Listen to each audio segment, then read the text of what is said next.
while we were working here, we were up on the third floor, and the young men that were there were going to go down and bring up a large piece of equipment. And I had explained to them, well, I'll come down and at least I can open the door for you. Well, I got tied up there on the third floor. By the time I came down, they were on their way up. And I said, well, gentlemen, I was going to come down and help you. And they said, oh, no worries. The old gentleman with the funny clothes held the door for us. And I said, there's no one else here but the three of us. Boalsburg's in the middle of Center County, in the middle of Pennsylvania, and historically it actually was a transportation hub. So the Boal Mansion Museum is a very, very special place. Never in my years of living and working all over the world have I seen a museum comparable to this one. What makes it so special? 8 generations of the Boals lived here for over 200 years. And those people were pack rats. They could be on that modern day show, The Hoarders.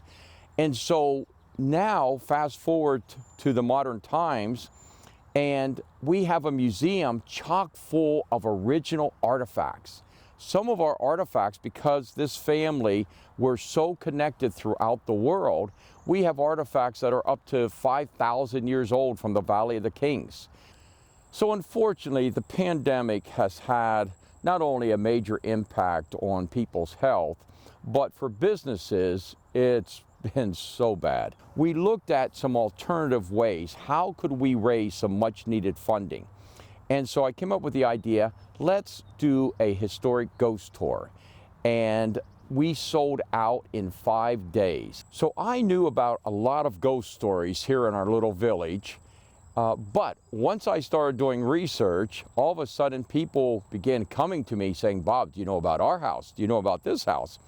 And it quickly became apparent that nearly every building in the Old Boalsburg area had some type of paranormal activity. At least 3 paranormal investigations that I know of at this point have occurred here in Boalsburg, all with very interesting results. As a museum, we always have a historical context to what we do. But we thought, given the time of year, let's tie this into a ghost tour of Old Boalsburg.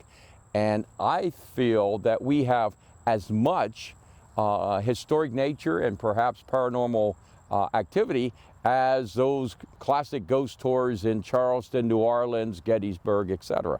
We walked people down a portion of our wooded trail, down our main street to the Diamond, down Church Street, all along telling stories of both the history and the macabre.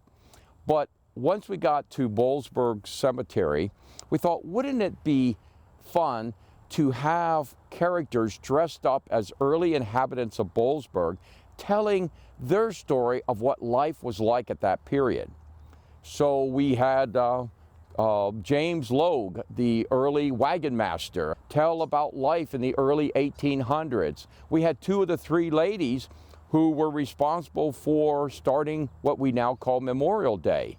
And in our own crypt here at our Columbus Chapel, Colonel Boal came out to greet the guests and tell them what life was like pre-World War I here on the estate.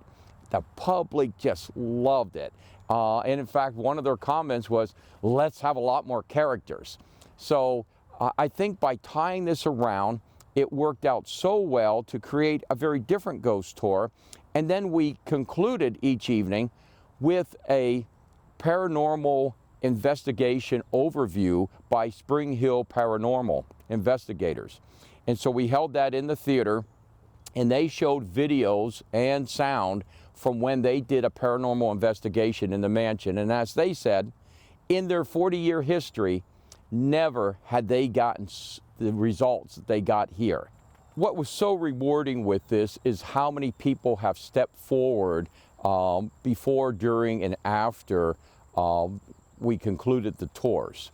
And so other nonprofits here locally have asked to participate next year. We're thinking maybe we'll do an East and West Village tour. to give people some variety. Perhaps give an option for to ride in a horse and carriage with a guided tour. To really do almost a month-long celebration of the season, and who knows, Boalsburg could be now become a Halloween town. So again, I think people enjoyed this, and we can use this as a springboard for expansion next year. At UPMC, we're pioneering new ways to treat cancer, and we're working to prevent it. We're advancing new technology to look more closely at disease and helping you breathe easier. We perform the world's first heart-liver transplant, and we're experts at keeping your heart beating strong. We're a global team of more than 90,000, advancing care everywhere and delivering it closer to you. UPMC, life-changing medicine.